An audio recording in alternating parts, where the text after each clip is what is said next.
Bismillahirrahmanirrahim. Assalamualaikum warahmatullahi wabarakatuh.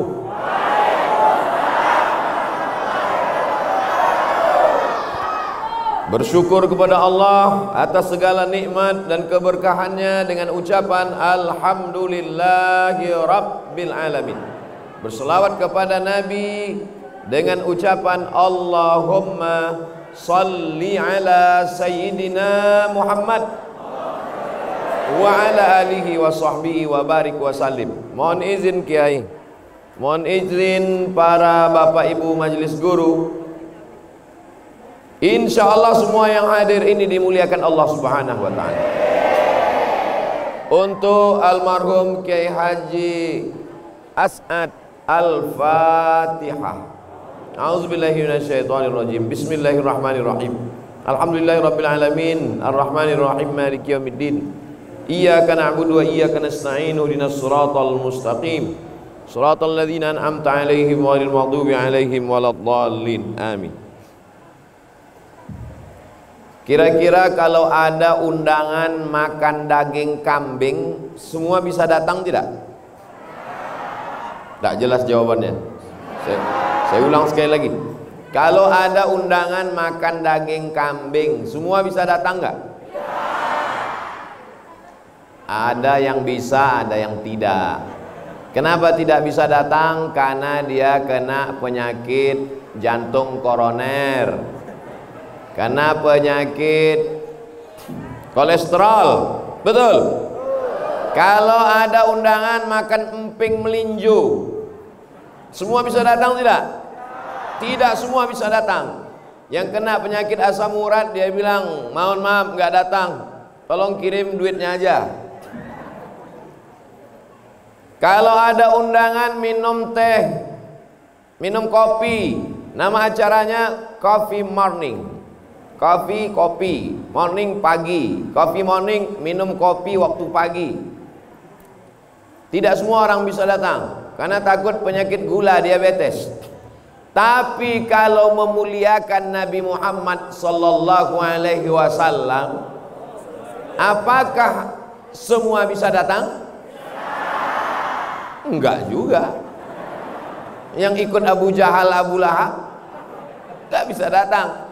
Tapi semua yang beriman kepada Allah, beriman kepada Rasulullah, maka dia pasti akan ada NU, ada Muhammadiyah, ada Al-Wasliyah, ada Persatuan Tarbiyah Islamiyah, ada Nahdlatul Watan, ada Al-Irsyad, ada Persis, macam-macam organisasi sosial kemasyarakatan. Tapi ada satu titik temu persamaan, sama-sama asyhadu an la ilaha illallah wa asyhadu anna Muhammadan. Maka maulid inilah titik temu kita. Makanya siang ini saya yakin dan percaya ini yang hadir ini semuanya umat Nabi Muhammad sallallahu alaihi wasallam. Macam-macam. Ada laki-laki, ada perempuan, ada yang besar, ada yang kecil, ada yang gemuk, ada yang kurus. Wajah tak bisa saya lihat karena pakai masker. Ada yang lapar, ada yang udah makan. Yang udah makan siapa? Saya. Udah makan ikan haruan tadi. Tapi insya Allah semuanya akan mendapat syafaat Nabi Muhammad sallallahu alaihi wasallam. Dari mulai pertama saya datang sampai makan, foto-foto, adik-adik hadrah menyambut terus. Saya beberapa kali acara maulid, lama itu hadrah nggak berhenti-berhenti. Begitu saya sampai ke dalam masjid, ternyata flash disk, nggak ada orangnya. Jadi tadi saya mohon maaf Kiai sempat suuzon juga. Itu kok hadrahnya nggak berhenti-berhenti. Saya sangka tadi CD, ternyata asli manusia. Orang-orang soleh semuanya. Ngapain pakai pukul-pukul hadrah, pukul gendang ini? Ada seorang perempuan, dia bernazar, nanti kalau Muhammad sallallahu alaihi wasallam menang perang, aku akan pukulkan gendang. Ternyata Nabi SAW menang. Dan ketika Nabi pulang dari perang itu, si perempuan itu datang, ya Rasulullah, aku bernazar, kalau kau menang, aku akan pukulkan gendang. Kata Nabi, pukullah. Itulah dalil memukulkan gendang ini hukumnya mubah, bukan murah. Dua, kata Nabi, a'linu hazan nikah. Kalau nikah jangan diam-diam. Ini banyak nih bapak-bapak diam-diam biar supaya istri pertama nggak ketahuan. Kalau nikah jangan diam-diam. Iya kan, Bu? Iya kata mereka. Maksudnya kalau mau nikah kasih tahu sama mereka. Ahlinu hazan nikah waj'aluhu fil masajid. Buat akad nikah itu di afdol nikahnya di masjid. Tapi kalau akad nikah di masjid, bajunya sesuaikanlah dengan baju orang masjid. Ini akad nikahnya di masjid, bajunya baju diskotik. Rencana nikah tanggal 20, pergi ke tukang jahit tanggal 10, belum selesai, udah dipakai. Resletingnya belum dipasang. Mohon maaf Pak Kiai, saya keceplosan. Ahlinu hazan nikah, nikah jangan diam-diam. Waj'aluhu fil masajid, buat akadnya di masjid. Wadribu alaihi biddufuf, pukulkan gendang. Itulah dalil boleh mukul gendang dalam masjid. Dalil ketiga, ketika Nabi sedang duduk, ternyata ada pemuda-pemuda dari Habasyah. Habasyah itu Abyssinia. Sekarang negerinya bernama Ethiopia. Anak-anak muda Ethiopia sedang menari tarian tombak perang dalam Masjid Nabawi. Dan Nabi diam. Nabi diam itu menunjukkan setuju boleh menari tarian perang dalam masjid. Kalau tarian perang saja boleh, apalagi memukul gendang. Kenapa Ustaz sebutkan 3 dalil ini? Karena sekarang lagi tren orang nanya, mana dalilnya? Mana dalilnya? Padahal andai kita sebutkan pun dalilnya dia nggak paham juga. Menanya aja, mana dalilnya? Itu kan udah kusebutkan dalilnya. Waktu aku di pesantren As-Sa'adiyah Samarinda, sudah kusebutkan dalilnya. Aku belum nonton, ya kau tontonlah. Channelnya mana? Ustadz Abdul Somad Official. Jangan lupa subscribe. Yang belum subscribe, buka handphonenya. Udah? Buka YouTube. Udah? Tulis di situ Ustadz Abdul Somad Official. Enggak tuh buka-buka. Enggak bisa dibuka sini. Mungkin karena kita sedang rebut-rebutan, jadi YouTube-nya bingung. Aku mau pilih yang mana ya, katanya. Terlalu ramai. Tapi nanti di luar insya Allah. Ustadz Somad ini ngajak-ngajak subscriber. Dia mau ngambil duit dari penonton. Duitnya nanti bapak ibu yang nonton, duitnya itu habis untuk beli beras. Oh, ujung-ujungnya Ustadz cari beras juga. Beras untuk fakir miskin. Mudah-mudahan kita semuanya istiqomah. Apa yang kita lakukan hari ini, dari mulai langkah kaki kita sampai kedipan mata kita, sampai lidah kita, semuanya mesti mengikut Nabi Muhammad sallallahu alaihi wasallam. Betul? Benar? Setuju? Buktinya mana? Saya ulang sekali lagi. Langkah kaki, kedipan mata, lidah, tangan mesti mengikut Nabi Muhammad sallallahu alaihi wasallam. Betul? Benar? Setuju? Buktinya mana? Langkah kaki. Waktu langkah kaki masuk masjid tadi, kaki kanan apa kaki kiri? Yang dibaca mulut apa? Allahumma inni a'udzubika Berarti jamaahnya masih sadar. Kalau jamaahnya udah error, pasti dia nyambung aja. Allahumma inni a'udzubika minal khubusi wal khaba'is. Langkahkan kaki kanan, baca doa. Allahumma barik lana, Allahumma ftah li abwaba rahmatik. Haus, ceramah kuat-kuat, suara menggeletar, menggelegar, haus. Boleh minum?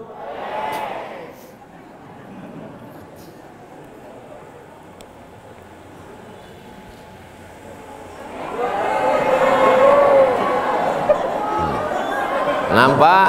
Inilah umat Nabi Muhammad SAW. Dia langsung ribut. Kenapa? Karena Abdul Somad tidak ikut Nabi Muhammad SAW. Kalau ikut bagaimana? La yasrabanna ahadukum qa'iman. Jangan minum berdiri. Idza syariba ahadukum falyasrab biyaminih. Kalau minum pakai tangan kah? Tolong yang tadi rekamannya jangan sampai dipotong. Nanti buzer-buzer men-share Somad minum pakai tangan kiri sedang berdiri. Buzer itu bahasa Inggris, bahasa Arabnya syaiton. Tapi nanti jangan pas baca Quran dirubah.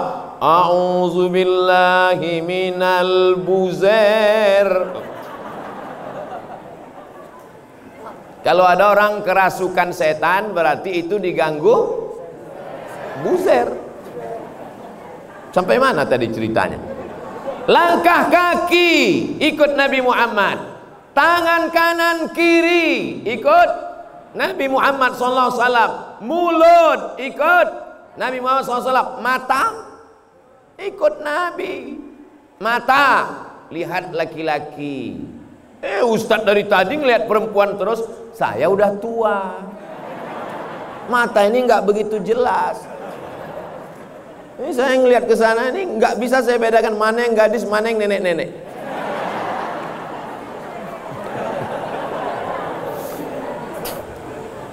Dulu kalau saya ceramah kameranya satu. Sekarang di pesantren Sa'diyah di jendela kamera semua. Masya Allah, luar biasa. Insya Allah tabarakallah. Ini menunjukkan masyarakat santri yang hadir ini adalah orang yang kaya-kaya semua. Betul? Kalau memang betul kaya, keluarkan sumbangannya. Insya Allah. Semua yang hadir ini dapat syafaat Nabi Muhammad. Semua yang hadir ini masuk surga bersama Nabi Muhammad. Semua yang hadir ini matinya husnul khatimah. Kalau ada yang sakit-sakit segera disembuhkan. Kalau ada yang hatinya kotor dia segera bertobat. Kalau tidak juga bertobat cepat dia mati. Gak boleh doakan orang mati, doakan orang Mana yang lebih hebat? Profesor, doktor, insinyur, jenderal bintang 5 Fulan bin Fulan dengan Kiai Haji Sa'ad.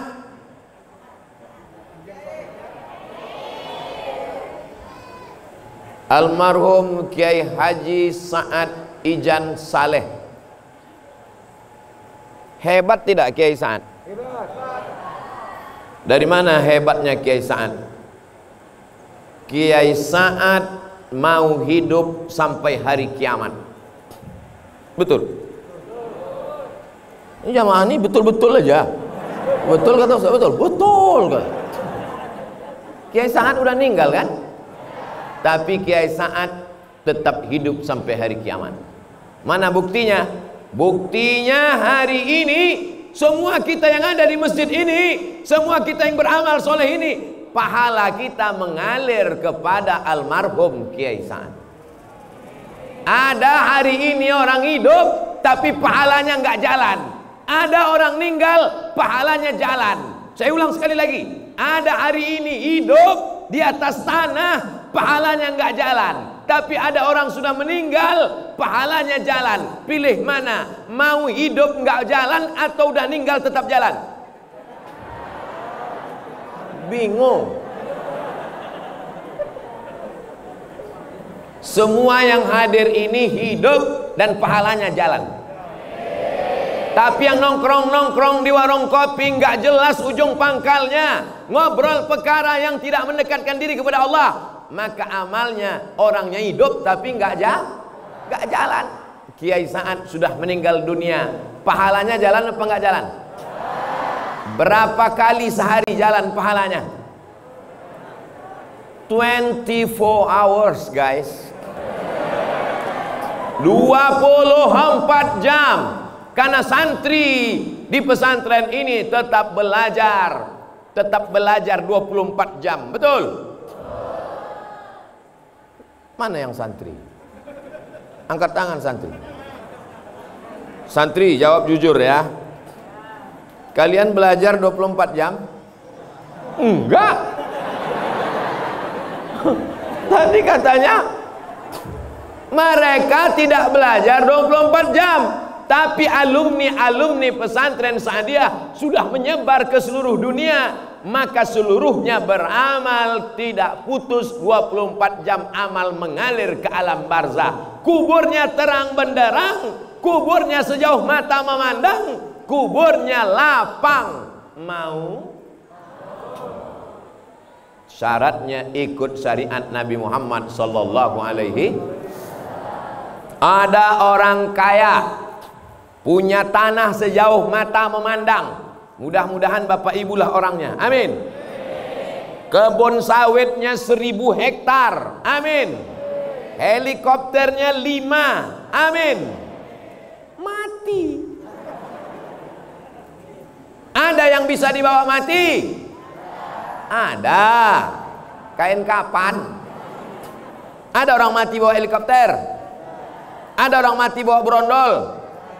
Ada orang mati bawa tanah? Enggak ada. Tapi Kiai Sa'ad cerdas.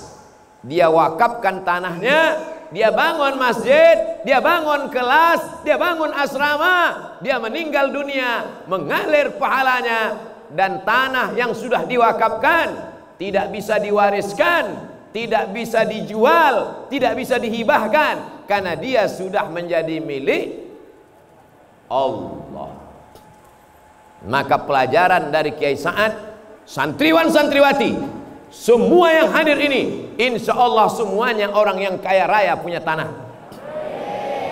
Kalau sudah punya tanah, nanti bangunlah sekolah Islam, TK Quran, SD Quran, SMP Quran, SMA Quran. Setuju? Doakan supaya semua yang hadir ini bisa buat sekolah Islam. Komunis merajalela, sekuler sudah berkuasa, liberal sudah hebat, Syiah sudah di mana-mana. Tidak ada yang bisa melawan semua ini kecuali Ahlus Sunnah wal Jamaah. Maka insya Allah alumni pesantren Sa'adiyah, mereka ini yang akan memperjuangkan Ahlus Sunnah wal Jamaah. Anda yang sudah mendaftarkan anaknya ke pesantren Sa'adiyah, alhamdulillah. Yang sudah ku kasih tahu belum juga mendaftarkan, na'uzu. Sudah ku kasih tahu nggak mau tahu juga, inna. Daftarkan anak Anda ke pesantren Sa'adiyah sebelum tanggal penutupan berikut ini. Potong videonya 1 menit, nanti saya kirim ke Instagram Abdul Somad Official Contreng Biru. Apalah itu Instagram Ustaz Somad itu, isinya endorse saja. Endorse tanah wakaf, endorse pesantren, endorse kerupuk, endorse keripik, endorse tanah kuburan. Semua itu insya Allah akan menjadi amal amal Somad. Orang Instagramnya punya Somad kok amal soleh. Enak aja. Saya yang beramal kok soleh yang dapat. Mohon maaf Kiai, saya kok di pesantren Saadiah ini, Masya Allah, tabarakallah. Jadi yang pertama yang ingin saya sampaikan, kalau mau hidup 1000 tahun lamanya, mau panjang umur sampai hari kiamat, maka kita mesti berwakaf. Berwakaf. Tapi bisa orang miskin berwakaf? Nggak bisa. Kenapa Kiai Sa'ad bisa berwakaf? Karena dia kaya. Kalau begitu orang Islam boleh nggak kaya? Wajib. Bukan boleh. Capek ikut ceramah Ustaz Somad ini. Dia bilang boleh, wajib. Umat Islam semuanya mesti kaya. Apakah orang yang kaya itu orang yang mobilnya harga 5 miliar pintunya 1? Enggak. Mobil paling mahal sekarang 5 miliar pintunya 1. Nanti 2021 ada lagi mobil enggak pakai pintu, melompat aja dari atas macam truk sawit. Orang yang kaya adalah yang hartanya itu tidak masuk ke dalam hatinya. Itulah yang dicontohkan Kiai Sa'ad. Ini tanah seluas ini kalau dia mau jual, berapa hektar semua Kiai? 6 hektar guys. Sekarang orang kapling-kapling tanah berapa banyak, datanglah jamaah ngadu ke saya, Ustaz Somad, ente kenapa sedih Pak Ustaz? Sedih kenapa? Ayah saya meninggal. Ya, ayah orang meninggal semua. Kenapa kau sedih? Kubur bapak saya sudah diambil developer Pak Ustaz. Sudah dibuat rumah di atasnya Pak Ustaz. Saking kan orang semangatnya mengambil tanah. Bahkan satu tanah itu bisa pemiliknya 5. Surat tanah tumpang tindih. Tapi Kiai Sa'ad bisa 6 hektar tanah dipakainya untuk agama Allah. Hebat apa tidak? Semuanya siap mau seperti Kiai Sa'ad. Semuanya mau seperti Kiai Sa'ad. Semuanya siap seperti Kiai Sa'ad. Yang punya tanah 6 hektar angkat tangan. Insya Allah. Kira-kira kalau ada orang punya tanah 6 hektar, bisa nggak dia berwakaf 6 hektar? Ya nggak bisa. Kalau 6 hektar diwakafkan 6 hektar, habis lah. Itu menunjukkan berarti tanah dia lebih banyak. Tanah sana, tanah sana, tanah sana. Ada orang di India tanahnya banyak. Siapa namanya? Tuan Takur. Mudah-mudahan semuanya jadi tuan tanah. Ini santri yang permisi sedang mengurus surat tanah. Nggak apa-apa. Kalau mau pipis boleh, daripada kencing di masjid nggak boleh. Saya ceramah tuh kadang keluar begitu aja dari mulut, tak ada yang saya rencanakan. Mudah-mudahan anak kita tidak tersinggung dengan ucapan saya. Saya nasihatkan adik-adik, saya bayangkan kalau mereka tadi nanti jadi presiden. Yang 2 tadi, satu jadi presiden, satu jadi wakil presiden. Aminkanlah. Kelihatan nggak setuju.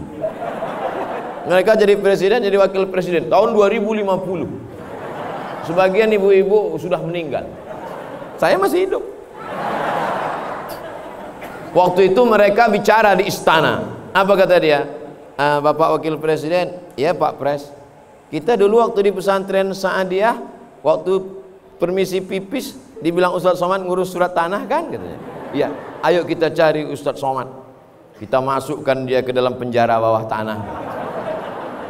Maka saya mohon maaf. Insya Allah selama saya tausiah nggak ada yang tersinggung kan? Saya ulang sekali lagi, selama saya tausiah nggak ada yang tersinggung kan? Alhamdulillah. Soalnya di beberapa tempat ada yang tersinggung, pulang meninggal.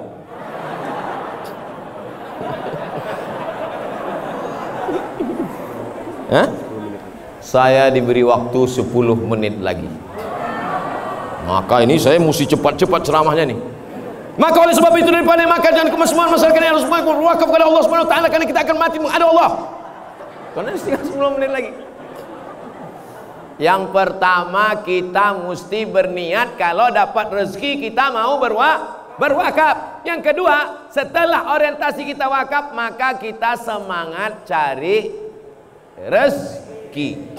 Ibu, kalau bapak nanti pulangnya sampai tengah malam, jangan marah, karena mereka mau cari rezeki untuk berwakaf. Udah pak, mereka udah izin. Kira-kira orang Islam kalau niatnya berwakaf makin semangat cari duit atau enggak? Makin semangat. Tapi semangat cari duit bukan untuk mobil baru, bukan untuk rumah baru, bukan untuk motor baru, bukan untuk sepatu baru, bukan untuk istri. Tapi semangatnya untuk berwakaf. Ada 3 poin yang mau saya sampaikan. Pertama, niat hidup mesti sebelum mati sempat berwakaf. Amin. Yang kedua, kita mesti kaya raya cari duit, tapi tujuannya bukan dunia, tapi untuk beramal untuk akhirat. Yang ketiga, kalau sanggup bangun masjid, bangun masjid. Kalau nggak sanggup bangun masjid, makmurkan masjid dengan sholat berjamaah. Hari ini semuanya hadir di masjid. Masjid apa namanya Pak Kiai?